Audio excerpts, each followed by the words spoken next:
let me see how it should be. Give me a moment, please. You get to see the whole studio, basically.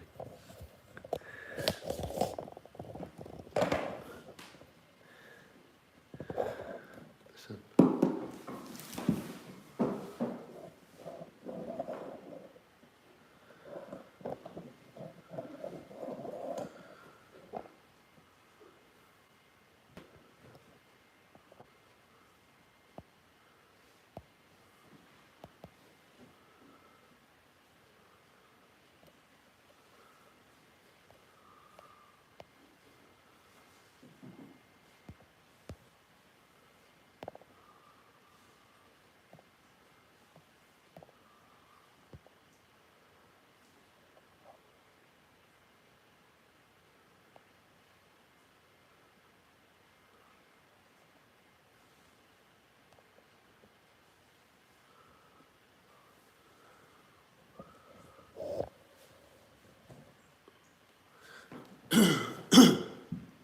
hello everyone.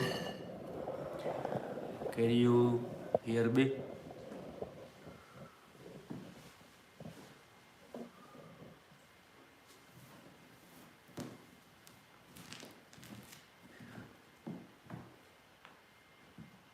Namaste.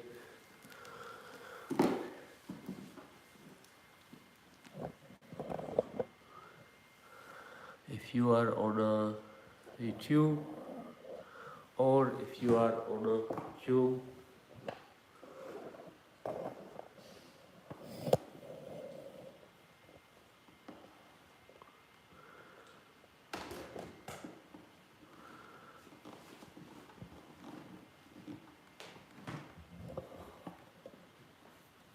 okay.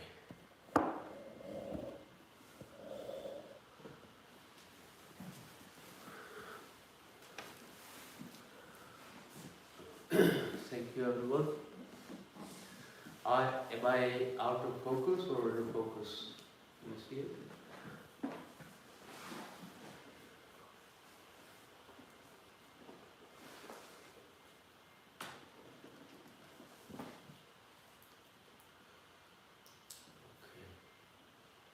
There is a few questions I had from a previous week. There was a question somebody asked on Instagram, I think.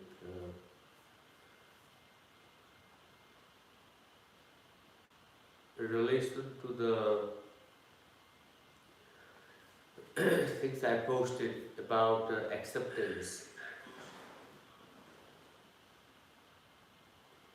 How can one live with negative thoughts and emotions?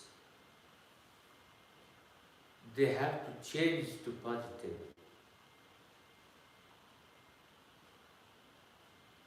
It is a ongoing question the majority people can actually ask time to time if there is a need. It always goes to people's question that you have to change your thoughts. Your negative thoughts and positive thoughts both come from a same place. Remember, the source of them is the same. Thoughts itself is not negative and positive. Your perception towards them is a negative and positive. So rather than trying to replace a thought, let's say you have negative thought, you want to replace it because you don't like it, because everybody told you have to have only positive thoughts, which is not possible. You cannot just only have positive thoughts. Thoughts are just thoughts. How you perceive them, how you relate with them, how you implement them, the outcome of the thoughts can be negative or positive. So how can one live with negative thoughts? Depend what kind of negative thoughts you are talking. If you are thinking the self-harm is a negative thought, I don't classify that as a negative thought. I classify that as a lack of love toward yourself, or a lack of appreciation, gratitude for life. If trying to kill somebody is a negative thought, or how can you live with it? You have to change it to a positive. If you see that it's a negative thought, I don't think it's a negative thought. I just see it as a lack of humanity. So, certain things are part of human nature.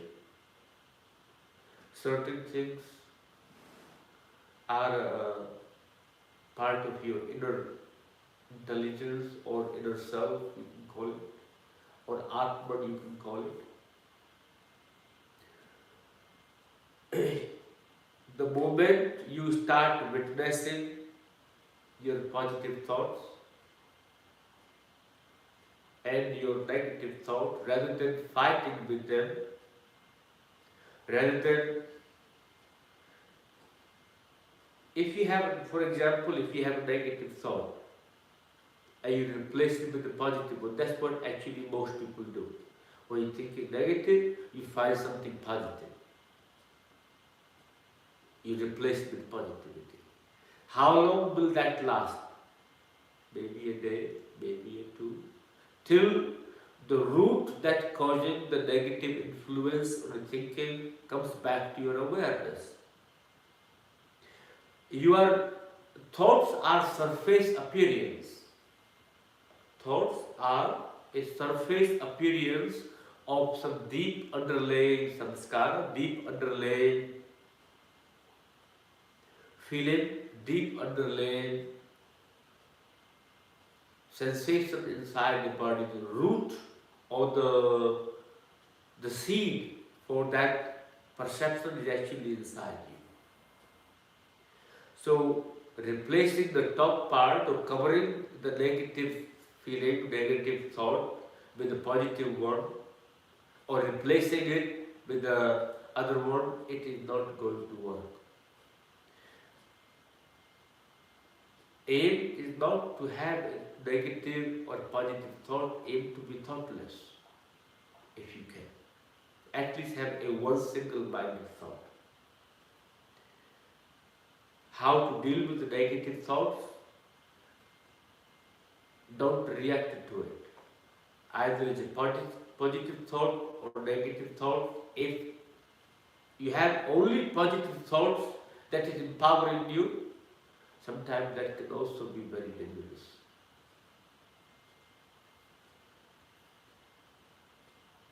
If you have negative thoughts, you constantly replacing them, that is also not healthy for you. You need to find a balance in your thinking, not a replacement. If somebody told somebody smoking is a negative, smoking is not good, they say, okay, how about chewing? Can I start chewing then? Then chewing becomes a negative. Then you start sniffing becoming, you constantly replacing one after the other. So as long as your mind having a addictive nature, if your mind is not finding accepting to the thought that is happening at that time in your awareness, or when the thought happens to you, if you sit down quietly for an hour, 2 hours, or whenever you can, watch how long does that thought last? How long does the thought stay? If you think about anger, you try to suppress the anger or try to replace the anger with not being angry with a smile and happy music, or start singing a song, or trying to get distracted from anger. a later date it becomes either into a guilt or regret because you have not dealt with that emotion. How to deal with the anger is silently witness. You remain quietly and observe. Yes, I am angry at that time. And literally, rather than doing what anger person will do, you remain quiet and be with the anger at that time. No reaction to it. Rather than replacing, but more to accepting, more to observing, will create a healthier relationship than replacing with the positive. If you replace it with the positive, let's say today you think that the positive what you replace it, one day you are not in a mood or a similar mood, you might develop say, okay, uh, you're replacing the same feeling, but that day what you thought was positive may have a negative impact, negative emotion, negative relation to it. So, not the precise uh, prescription to the replacing the negative thoughts to a positive. Thoughts are part of you. Either they are negative or positive. They are part of you. As long as you will battle with them, you choose one over the other, you will create a possibility for your mind to manipulate you. You create a possibility your mind to control you. Because whenever you feeling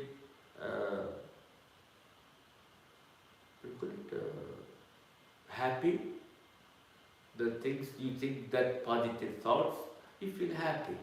Or negative things, mind will make you feel very unhappy. But you're supposed to be neutral all the time. Mind is supposed to be not influencing you, you're supposed to influence the mind. So, I am not very clear with the kind of thought you are talking, which I can see that might be very personal statement. And emotions and thoughts, they are very interrelated. Every thought contains energy. Every emotion contains energy. That energy is part of you. Let's say you have 100% of energy in your body, and you are ruled by samskaras, 20% negative thoughts, negative feelings, and you ignore them completely. And you literally do not want to know about them. You do not want to know about them. And you have 80% positive thoughts, and you have replaced that area of 20% with out of 80%, 20% thoughts. So what actually you are missing? You are missing 20% downfall to your energy. You have not generated extra energy. You have just replaced the 20% out of 80. You only operating on 80% capacity. So every feeling, every emotion, every thought is part of you.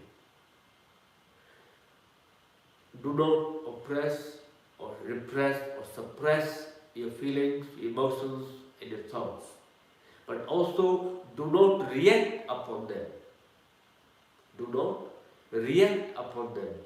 If you are not able to analyze, if you are not able to process, find somebody who actually can help you at that time. I had a friend once who had suicidal thoughts and the tendency of constantly having a thoughts for self-harm repeatedly. I could not say the same thing to him, to accept it. It means if you are not in the right frame of mind, you will accept the thought that I am having a tendency to suicide. But that time, I said not to react upon to the thought as well. If you only heard one sentence, that is the dangerous part. You have the thought, you have the feeling, you accept it, and there is something that is causing you that feeling, or causing that emotion inside you. It triggered inside you, maybe operated, maybe stimulated with outer circumstances, but every feeling, every thought, every emotion gets generated inside you.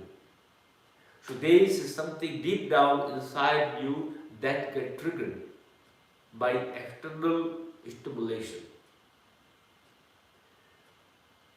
which is also your projection.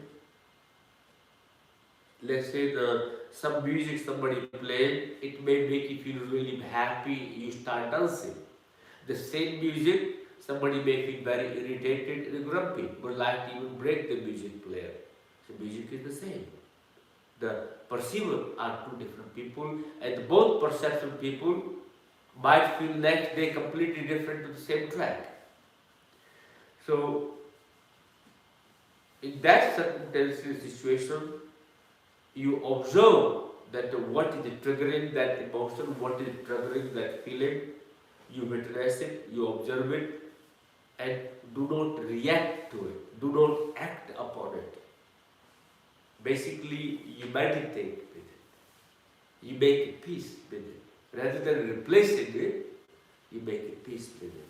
Try to observe, analyze, process this important part for every thought if you have one. But basically what we do, we react to every thought. Have you ever sit down, thought happened? Have you observed the thought? Why the thought happened? If you listen anything, if you hear anything, if you see anything, rather than reacting to everything through your senses, try to process it, observe it. Reaction should be the last part. By the time you come to a reaction, processing and observation will have resolved all the problems of that emotion and the thought that came up to your mind. But we don't really think that far. We just go immediately to reaction mode. Because that is the only thing we train ourselves into. We never train to be patient with the thought. Every thought is actually can be a message to yourself. Every thought can be seen as a message for yourself. Can influence you, can move you into a right direction, but if you identify with the thought, you create a so strong bond, because sometimes the way you think, the way you feel, the way you have emotions becomes your identity structure, and that is very hard to let go of. Sometimes if you have only relationship with negative thought, people use them to get sympathy as well. People use them to get attention as well. If this is the kind of nature somebody has, don't replace them. Find a way to make peace with it. See to why actually you having those thoughts. Are you creating them, or are they stimulated within inside you? Or you looking for those negative thoughts? If there is no negativity, sometimes you find the people, there is no negativity in life. There is no negative circumstances around you, but mind is always looking for that. And you create one scenario or circumstances where you get feel like there is something wrong. So self-examination is needed, self-processing is needed, and self-analysis is needed, not self-judgment. Remember, I have not said the word judgment here. Self-analysis is slightly different to a self-judgment. Self-valuation is very different. Self-observation is slightly different. You are having a healthier and positive attribute to your thinking, basically. So a positive attribute doesn't mean like the replacing therapy. Replacement never works, because soon and later whatever you are replacing with will become the same place, a same thought that it was with. Let's say you have in the mud in the pot. Doesn't matter. The root source is in a pot. And you keep putting clean water because you don't want to replace. You want to replace the mud. You can't replace it. Till you completely clean it, it's not going to happen. Root cause of every thought, every emotion, every samskara is actually within you. Like I can't give example to the simplest example I can give is a weed. Is a weed in your garden, weed in your thoughts, basically in your unconscious part. And weed can be a medicine as well, but you are not aware of it. You cannot process the weed into that knowledge. So you can utilize it for your goodness. Lots of people I know, you cut off the weed in your garden. Some people actually make tea out of it, like a dandelion. It's classified as a weed. But you can make dandelion is a very good source of iron. But dandelion is a very good source for the insomnia. Dandelion is a good source of very healthy nutrition for your body. Most people don't know it, so they think it's a weed. So you don't like it, it's a negative, so you cut it off. When you cut it off, when the right environment comes along for the dandelion, but not for you will be negative environment. But for the dandelion, comes back to the life again. Dandelion comes back to a life.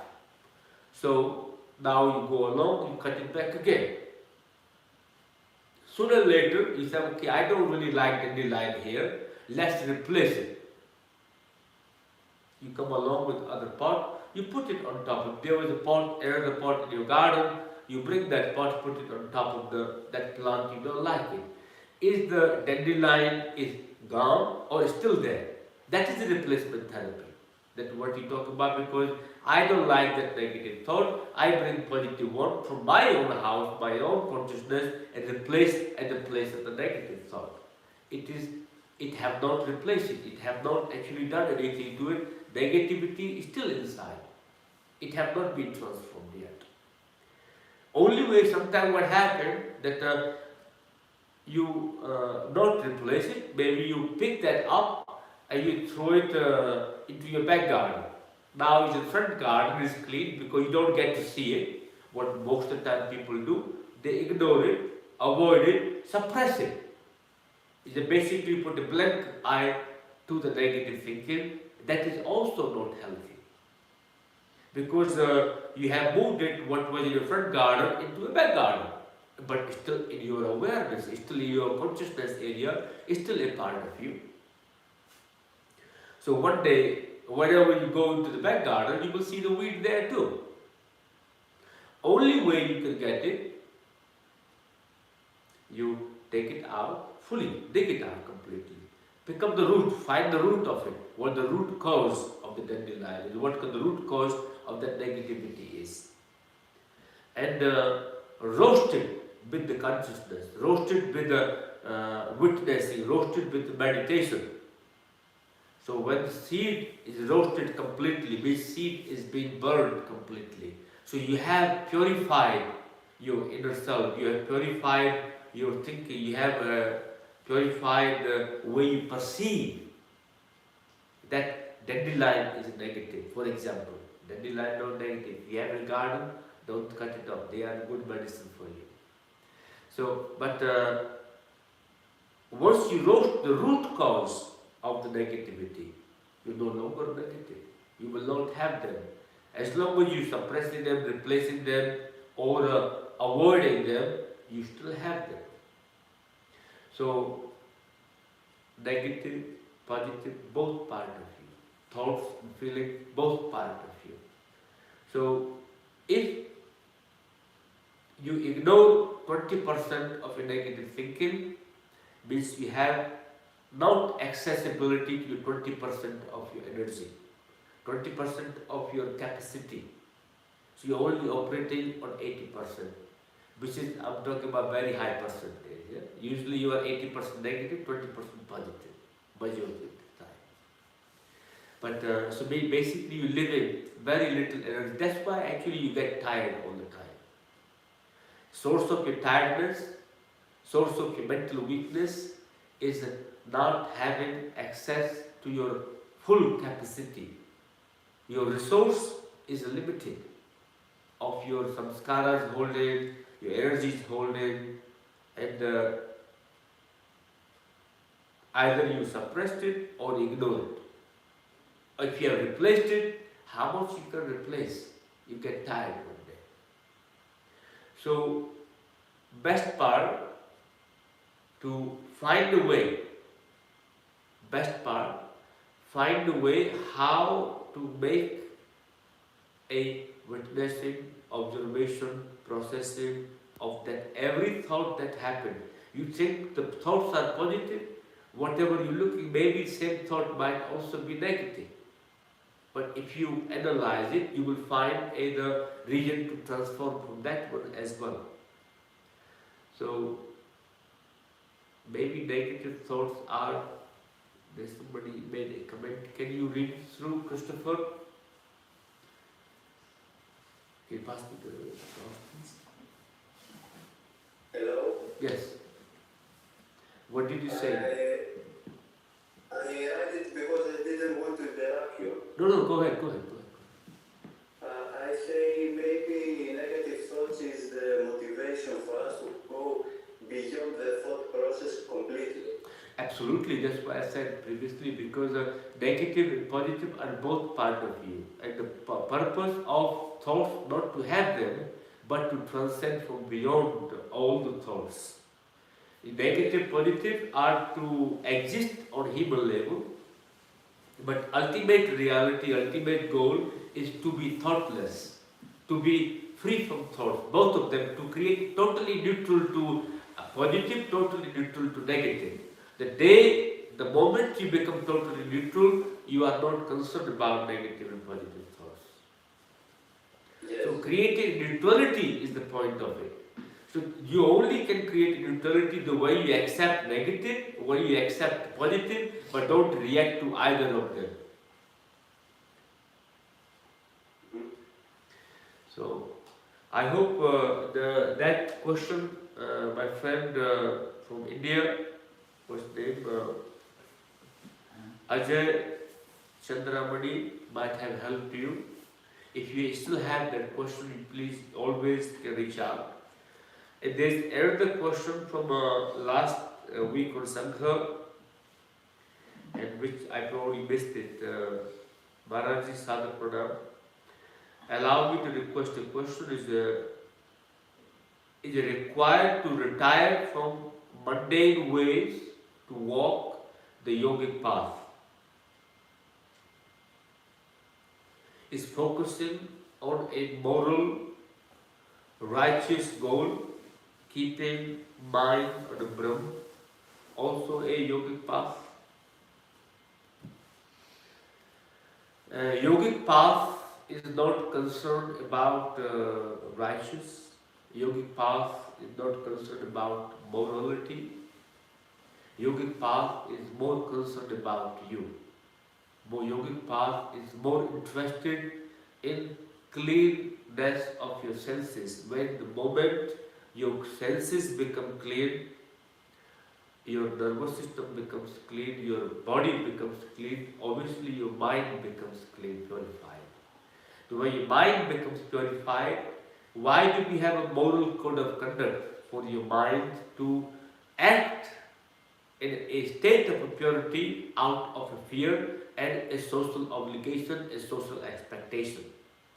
So morality, you can suppress it, impose on you, but yogic path is not imposing things on you. It is a path of transformation, not a path of imposing, but a path of a transformation, a path of acceptance. So, keeping the Brahma in the mind, keeping the moral code of conduct in the mind, keeping the morality focus, keeping the righteous claiming focus, is not a yogic path, personal opinion. But yogic path is how transparent your thinking is, how mindful and how observant you are towards your thinking, towards your senses. Whatever interaction takes place through your senses, are you aware of it all the time? Are you aware of what you are listening and how you are reacting to that listening? What you are seeing, how you are reacting to that seeing? What you are smelling, how is your reaction to that smelling? What touch you feel, how you are reacting to that touch? Your yogic path is a relationship with yourself. Yogic path is a relationship with your senses. Yogic path is your self-discovery.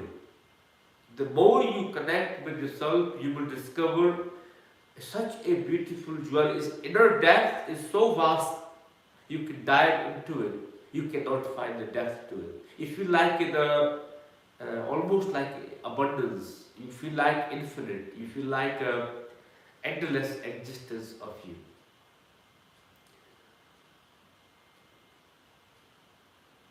Living the mundane way depends what is mundane. If you ask me personally, everything is mundane for me, other than myself. Sometimes the body also feels mundane when you are meditating. So that doesn't mean you leave the body. That doesn't mean you still have to exist in society. Mundane way, you go into a vegetable shop, that does not mean yogic path does not mean you escape and run in a cave and start living there. That's not yogic path either. Yogic path is acceptance. You are who you are, and there is nothing in the world can change you. Doesn't matter where you go. Once the light is ignited inside you, or the inner purity, you can call it, or inner impurity that you have transformed, or the yourself have been awakened. That awakened self can go to a butcher shop, still be the same person. And that person will arrive to a temple, most holy place, still be the same place, will not become extra holy, or will not become a dirty, going to a dirty place. That is yogic path. If the outer existence and outer circumstances affecting you, that is a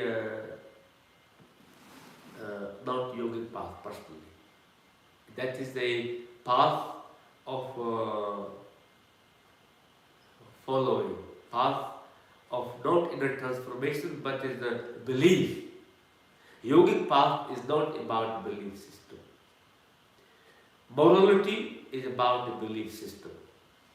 Righteousness is about a belief system. There is lots of mundane things in yogic path as well. Like you become so rigid in your yogic practices. I give you an example of my personal experience. I was very rigid once, that I only can meditate on my little cushion. I think I might have told that story before. And I only can meditate in front of the altar. I have to carry the baggage of my God, of what I believed at the time. I had to carry a suitcase that hold my altar, you to travel wherever I go.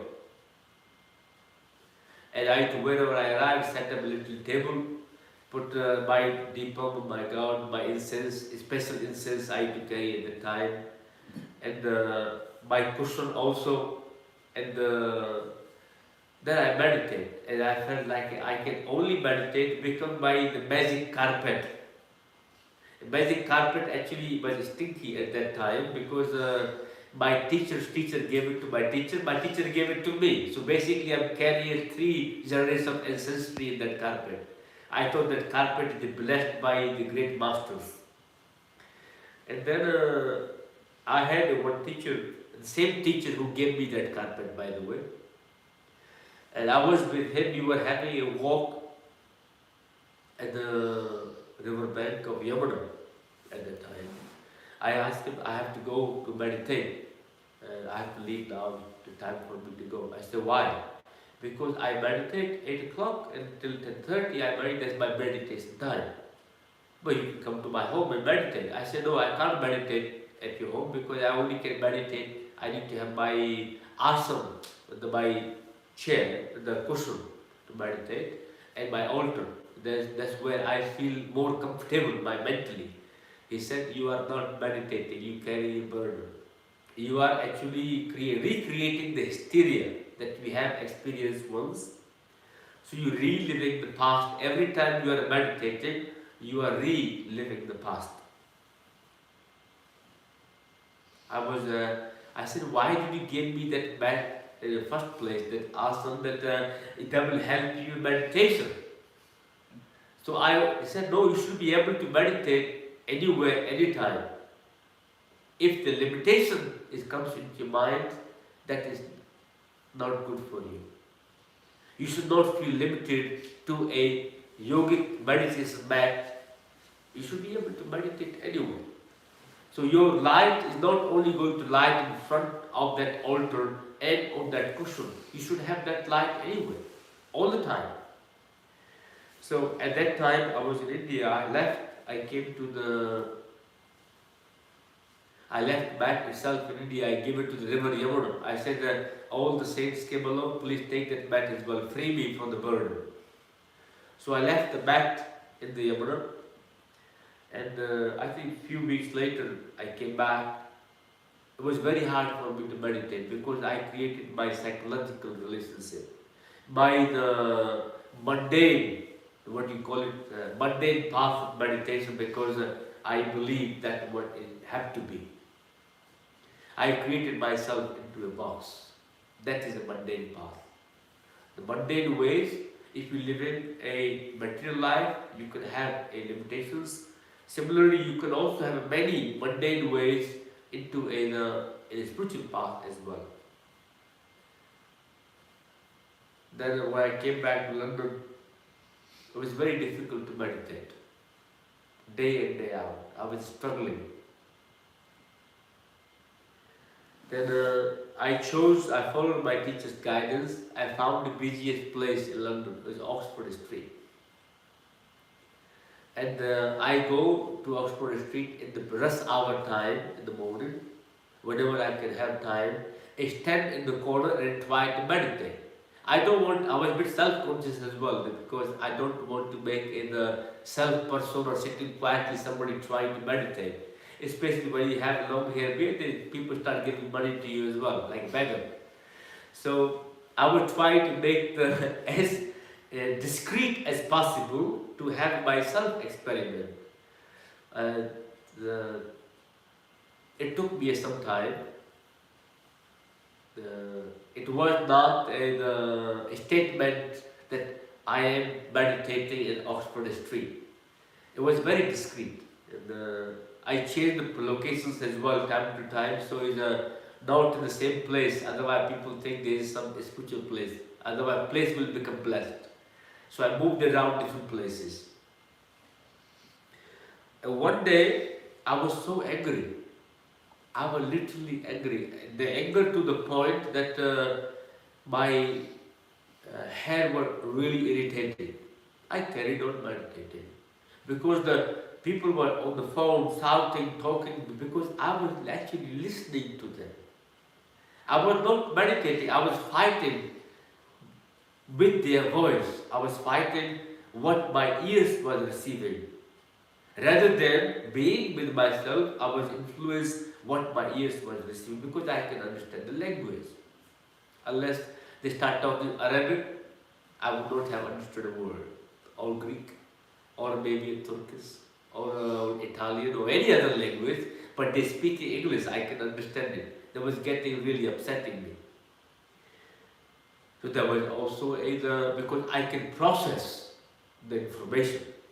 And my mind will make judgment towards that process and start saying, why are you talking like this? Am I having an inner dialogue constantly? The one day I cracked it. I said, I listen, but don't react to it. So for me, after 3.5 months of regular practice, I just only heard the noise, not the words. That noise, the words, everything became into a very high pitched frequency. You tune out completely. My receptiveness to judgment to them gone. They became absolutely total silence, the same silence that I can hear right now in the Yogi Croatia sometime. When there is no wind, you can hear that really good silence. Same silence I hear in the meditation. I was able to feel the same. I said, okay, Mr. Accomplished. I left it, I went home. I can meditate anytime, anywhere, even in a moving train. Then became a difficulty for me. I am meditating in a bus, going to a meeting. I have missed 3 stops. I'm arriving late for every session. I was arriving late for every yoga session, every meditation session. Every center was saying, why are you coming late? I said, I was meditating, I missed the stop, so I had to come back. And that's why actually I am late. I said, please, can you stop meditating then? So now meditation become a negative. How do I cope with it? My meditation is positive for me, but perceived as a negative by other people. So the same thing. Now meditation is giving me a headache. Since now meditation becomes a headache for me. So I just sit down anywhere. Before it was a lot easier. Only can meditate at home. Now I'm having a problem. I sit down, close my eyes, I go into my inner space. And there is nobody else other than me. In a busy tube, busy bus, and missing the tube stops, train stops, and bus stops. And arriving late everywhere I can. That was a negative experience, but very positive for me. What is negative for you might be positive for somebody else. What is positive for you might be negative for somebody else. So everything needs to be a very fine balance. So righteous path, mundane path can also be in yoga as well. Righteous path, mundane path can also be in spirituality as well as non-spirituality. So let me ask the person's name as well in case. Mandavi Misraji.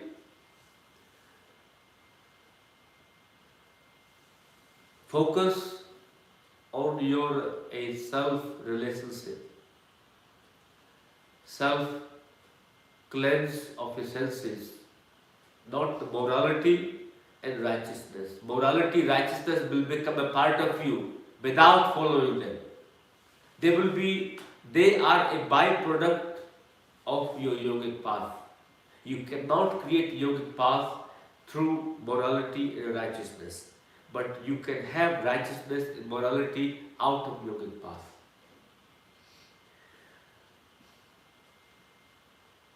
Is it required to retire from mundane ways to walk the yogic path? Absolutely not.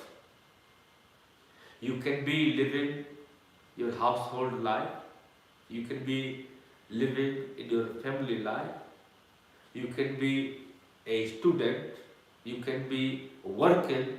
Yogic path is not asking you to renounce till you are absolutely ready. Renunciation happens out of yogic path. You don't need to renounce it. If you renounce it, then you don't succeed in yogic path. You will blame yogic path, saying, okay, I did this for yoga, but I never achieved my advancement. So let it become organic process inside you. If it get renounced, if it's completely not needed in your life, whatever you are doing, whatever is not needed in your life, once you start walking in the yogic path, you will walk away from it.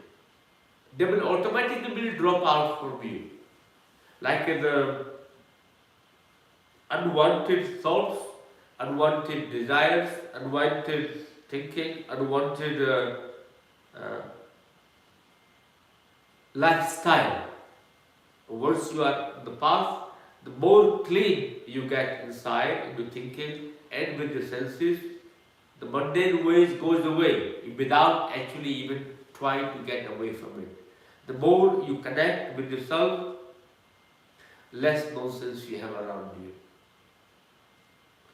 So that is not necessary for you to walk away from the mundane path.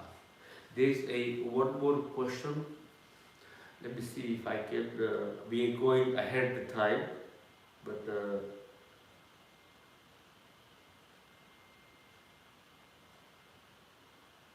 I heard you saying that one need to be strong to be success in life. What success are you referring to on the spiritual path? Success is a state of mind. Success is how you feel inside you. It's not a material or spiritual. You can be materially successful but still poor. Not success at all. You can have a spiritual glory, very well connected to spirituality, but still not feel success inside. How you inside your body feel success cannot be defined by the two sentences of what is the lamppost or the landmark is success is. Success is ongoing process, ongoing transformation, ongoing clarity. Is a progress that you see inside your own self. So, have to be strong means discipline. Have to be strong with the senses, not to react. That is strength I was talking. One have to be strong in your path, not to be shaken by it. Let's say you're practicing meditation and you like to succeed in meditation, you get first hurdle is the body pain. Now you have to be strong in your discipline or in with your body to bear a little bit of discomfort is also okay. Then once you pass that, your desires coming along, I want to get siddhis, I want to get power, I am not seeing the light that everybody sees, I am not seeing the colors that everybody sees. Then you start chasing that success. That is also not success either. You have to be patient in your practice. That is also require a strength. You have to be strong with your practice in order to move forward, in order to grow into your practice. That was actually success I was talking about. The growth I was talking about. Thank you everyone. I hope you enjoyed practice and our discourse. I will see you next week or whenever you can make it. Thank you. And the discussion from today will be left on YouTube. You can actually share, or if you have any questions from today's discussion, make a note and reach it out back to me. We can talk about it next week. Thank you. Thank you very much. Thank you, everyone.